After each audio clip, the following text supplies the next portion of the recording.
Hello, today is 30th of May 2022. I decided to do a video on conjunctions with Saturn because obviously all the most of the comments that I get from people is just like really surrender into Saturn and just thinking that it's like, well, surrender into the chart full stop, because like, how is this going to be, how my marriage is going to be. Listen guys, I really can't answer those things because it really is down to you as an individual and how you live your life.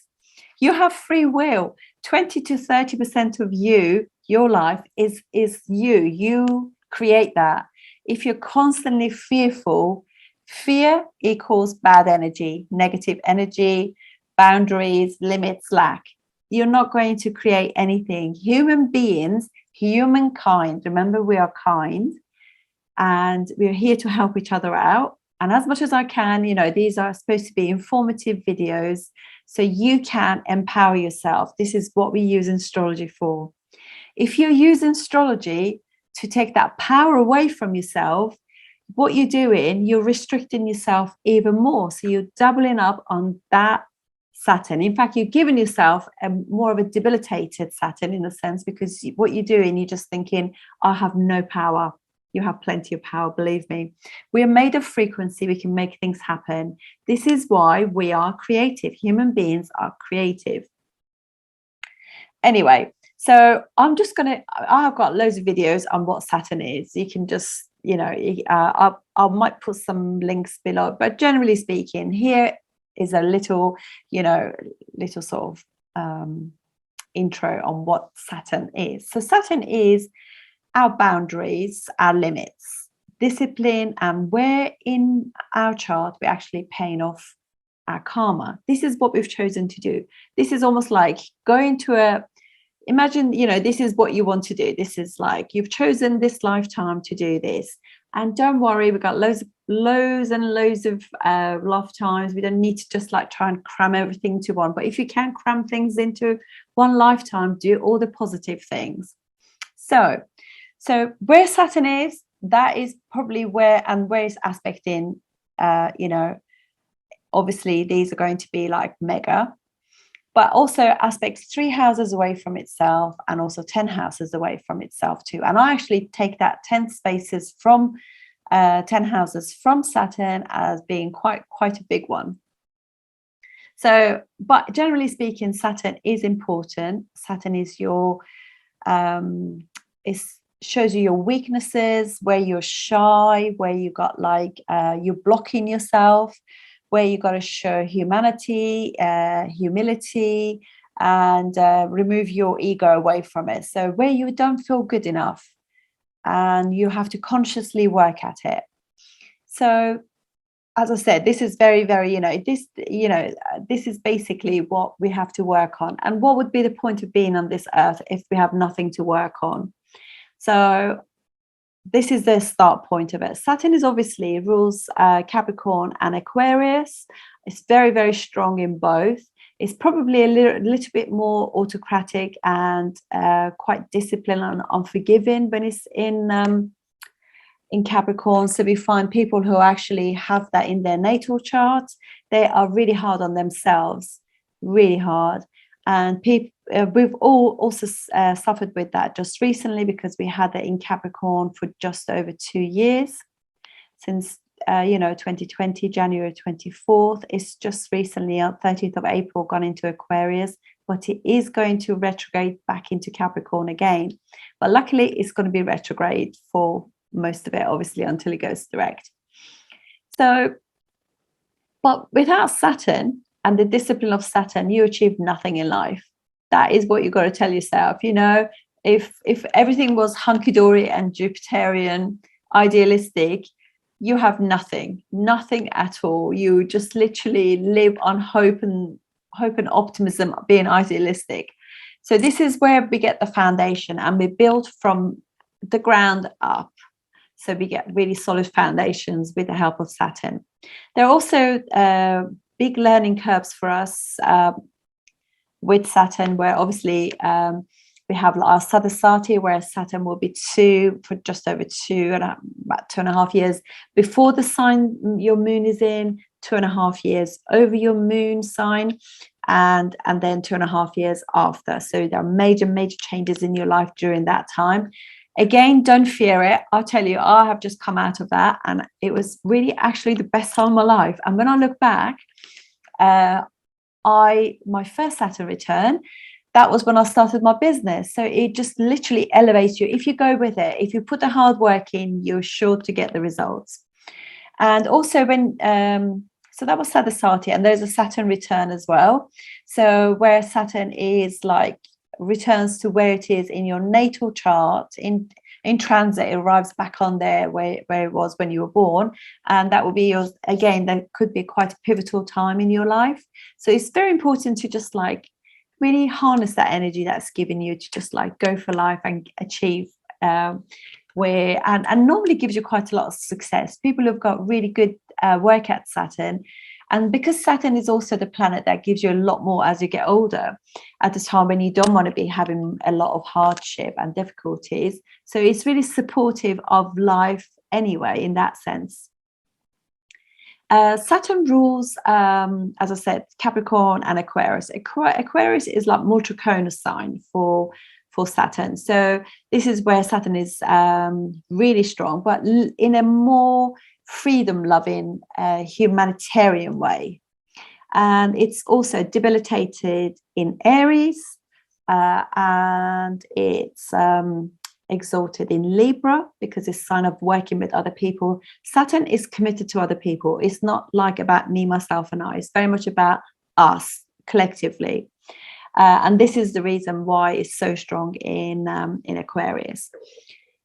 And just turn this up. So yeah, so this and Saturn is arch enemy to the Sun first, the Moon, and it's also enemies to Mars.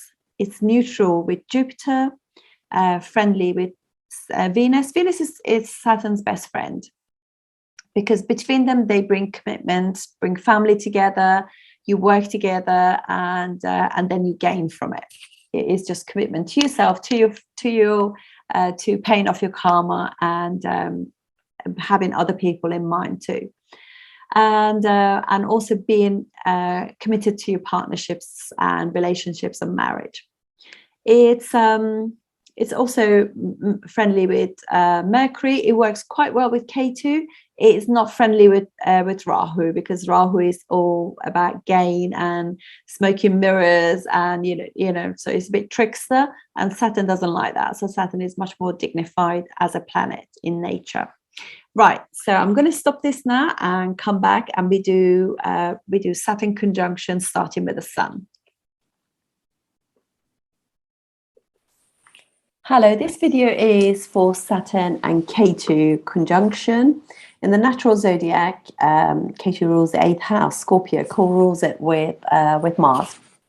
So Saturn obviously is, obviously a malefic, so is Ketu. So wherever they are, they're going to create some sort of issues. But actually, Ketu and Saturn do work pretty well together, because it's like they're both slightly karmic, in their ways, but they're different kind of karma.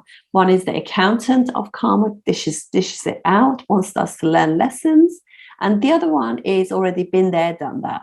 So in that sense, there's a confluence between the two planets, and they can work pretty well together. So where Saturn is like humility, maturity, growth that we learn with hard work, and just being humble and do the hard work, and all of that kind of stuff, and the lack. So it's, in a sense, lack is one thing that you can sort of guarantee with K2 too, because wherever it is, we want to keep doing it because it's what we know, but it's completely dissatisfaction. There is like a void there, because obviously there is no head there. So it's doesn't really experience things because it hasn't got a head, has not got those senses of eyes, smelling, seeing, that kind of thing. It's just a body. So yeah, it's So it can just give quite a bit of coldness in the person if they are conjunct. That area of life can be slightly, slightly difficult. Now, if he's obviously sitting in the seventh house, although Saturn has got like directional strength, Ketu is like not that bothered about being in a relationship, really. Been there, done that, got the t-shirt. But to begin with, that's all he wants to do. The first 30 something years of your life, you're constantly chasing relationship and you feel as though you're not complete without one. But obviously you have to go to Rahu to get that sense of like belonging and everything. So yeah, it's interesting setups. So there is frustration and there's an element of being stuck wherever Ketu is. It's like, it's one of those perfectionist planets, if you're sitting with Venus, like you just pick out your partner, pick, just like, like that. There is a sense of dissatisfaction, all that kind of stuff. It's psychological stuff there, that we need to overcome. So there is like, they can also, if it's in the ascendant or, Saturn ascendant Lord or something, it could be like really being hard on yourself too. And Ketu is obviously, it's an intelligent planet because it rules mathematics. It's a scientist. It's literally, it's a medic, that kind of thing too. But generally speaking, though, somebody who has this and they are quite deep people, and being with Saturn as well, again, so they're quite deep. They're not shallow in any way. They want to be honourable and do the right thing. So that's the difference between Rahu and Ketu, because Rahu is a bit of a trickster, really. So yeah, so basically Ketu is what we've experienced before, and obviously in this lifetime we are here to experience Rahu things, but obviously whatever house Saturn rules for you, that those are the things that you've experienced. You're really knowledgeable about those things, and you need to start working towards, with the help of Saturn. You'll do some things for that house as well, because Ketu is there and that's naturally what you're drawn to. But then eventually you start working towards things with Rahu, because Saturn is aspecting it, and things become much more balanced in your life and whatever access they are in. But yeah, so it can actually make the person quite cold. So if this is like your fourth house, the family is quite cold. There is an absence of emotional nourishment there. It also means that if Ketu is in the fourth house, or particularly in Cancer, it just means that you never go back to your homeland again. You might go to visit, but not really to be there again, that kind of thing. So because it's been there, you've been there and done it, that sort of thing. So let's have a look at the charts. Is that the one? This is the one. Okay, so when we have Saturn and Ketu together, it makes the person like they're working also through it could be the last bits of karma that they have. It's quite a spiritual one. You're really committed to your karmic thing, really. You want to do the right thing because it's quite honorable together. Both of them are want to do the right thing, if you like. So for Aries ascendant, this will be Rahu rules 8th house and Saturn rules 10th and 11th house, 2 Upachaya houses. So there's going to be changes, ups and downs in your career, changes in your groups of friends, or you belong to some secret society groups. There's something secret about your money, your wealth, and the gains from the jobs that you do. It could actually be, if it's in a bad situation, it could be like a criminal thing going on there as well, as can with Rahu as well. And so it kind of depends on the house, but obviously I think these planets do really well if they are in Upachaya houses. Those are the ones that really, really work well. And for Taurus ascendant, Saturn is your Karaka planet, 9th and 10th house ruler, together with the 7th house ruler. So that they do very well with somebody who has got karma with them. they maybe have met each other in a previous life, and they never managed to bring that relationship into full bloom, and they're here this time to work at that. They could also have karma with their dad, and their gurus, their religion, their things about their religion. They wanted to, there's a karma there that they're bringing in, and Saturn is dealing that out as well. But so the person could be either quite religious, or they do really well. I mean, Taurus ascendants do really well to be with somebody who's actually from the same belief system as them, or religion, same kind of, quite cultured. If they're cultured, then they do well. So and the fact that brings 9th house ruler and the 7th house ruler together creates a nice Raja Yoga of success, as long as 6th house is not involved in that. So next ascendant, Gemini ascendant. For you guys, this will be 6th house ruler Ketu and 8th and 9th house ruler Saturn. When they come together, it brings 6th house into it anyway. So there is like a kind of relationship with dad, gurus, religion, belief system, happiness and luck, and all of those sort of stuff slightly spoil. So you have to wait for, there's probably lack of understanding, or all that kind of things from dad. So there could be secrets about dad. Dad could be poorly or maybe absent, that kind of thing. But there's definitely a 9th house issue. So, and as a result, higher education can bring also some debts if it's not to do with that. That could be the issue. And you don't really gain that much from like pilgrimages and really sort of, just committing to yourself in terms of like your dad could also be like quite a connected person, quite spiritual person. But then those sometimes spiritual people are not really available, so to their own family. And then we have Cancer ascendant. This will be 5th house ruler Ketu and 7th and 8th house ruler Saturn. So it creates nice Raja Yoga of success. As long as it doesn't go into the 6th house, it's pretty nice. Even in the 12th house, it'll make the person quite spiritual. It could be like sometimes I think Ketu Saturn can be, but it's more in the Navamsha. It could be the last life, but it depends where it is in the Navamsha as well.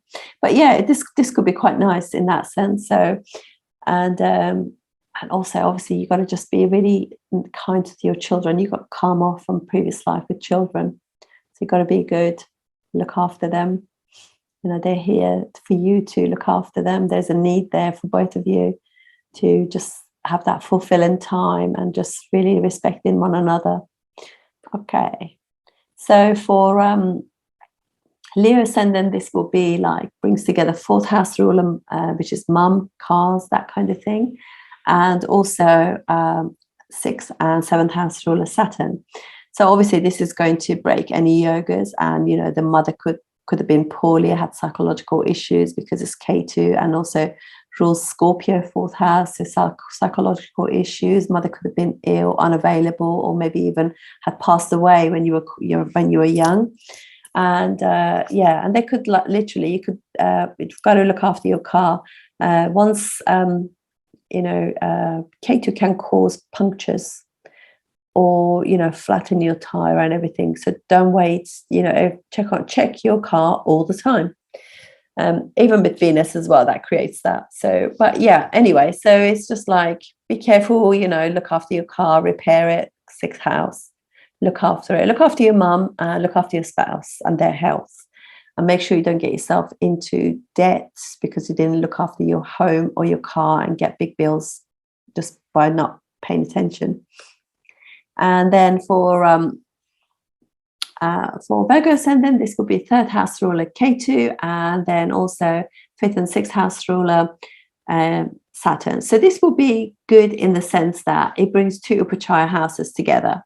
But also, obviously, the 5th house ruler, Saturn, is also 6th house ruler. So things get better. One gets like, there might be some issues having children, some obstacles with investments and education, that kind of thing, or even communication issues. One can't really get the words out. There's like there is like a blockage there. So you have to work on your throat chakra to get it opened up and express yourself to get what you want in life and romance and generally, you know, having a better life. So it's all down to you to work on that. Okay. And so for Libra Ascendant, this will be second house ruler Ketu, and also fourth and fifth house ruler Saturn. So although this is obviously difficult, as long as it doesn't go into the sixth house, they could be pretty good because it brings together fifth and second house rulers. So this is, you know, the person could drink heavily or curse or whatever it is. There could be some secrets about the family, stuff like that. However, it is also creates money because it is creates a fantastic Saturn on its own creates a really nice Raja Yoga because Yoga Karaka planet, but also Ketu brings money, so brings second and fifth house ruler together, so it can be pretty good. For Scorpio Ascendant, this is first house ruler Ketu and third and fourth house ruler Saturn. So you know that there is like you got karma with your mum, with your home, with your siblings, and some of your friends. So this is what you want to deal with. That you want Ketu being the dealer of that. You just want to deal and sort that out. This can also mean that you're constantly moving as well. You never really settle. You know, you either, you know, or change your car often, you know, that kind of thing. But yeah, because it's fourth house ruler, look after your health and heart chakra. Really, be kind to yourself. So for Sagittarius Ascendant, this is second and third house ruler Saturn and 12th house ruler Ketu. So you know that this person is going to be just like want to just spend money on the family, spending money on interests, friends, things like that. Just be careful you don't invest money in things that are not really good for you, if you like. But yeah, so this is like obviously Saturn could also stop that in a sense as well. So but just be aware that second and 12th house ruler together can create addictions, hospitalization, and also break the family too, because there could be like family could be at times not really close to each other because maybe one person lives abroad, something like that. But it gets better with time because third house is Upachaya. And no particular yogas there.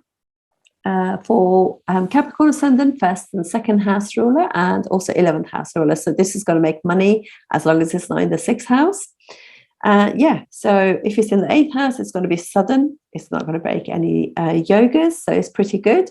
Yeah, this is going to give you money, chances to make money by, you know, because the thing is, Ketu is a clever, very punching, very, very precise planet. So it's going to give you the groups that you will actually look after you money-wise. And they will be secret friends, secret stashes of wealth, things like that, offshore maybe even. But yeah, it's pretty good for money.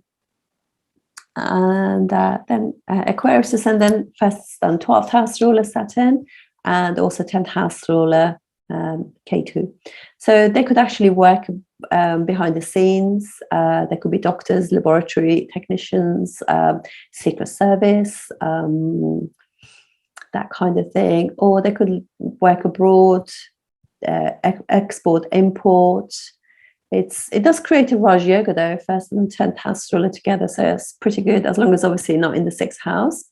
But yeah, so the person could be traveling, dealing with a lot of foreign situation, you know, foreign people. Job could be quite secretive because 12th house is also secretive and 10th house is secretive, that kind of thing. And for Pisces Ascendant, this will be 9th house ruler Ketu and 11th and 12th house ruler Saturn. So this creates a yoga for wealth, 9th and 11th house ruler together. However, it also Saturn rules 12th house. It doesn't really upset that, but the person could just have this issue with just not knowing when to stop spending money. But as you work hard at Saturn, making Saturn strong, it can actually stop you from wasting money as such and complete things, and don't keep starting things and not finishing them.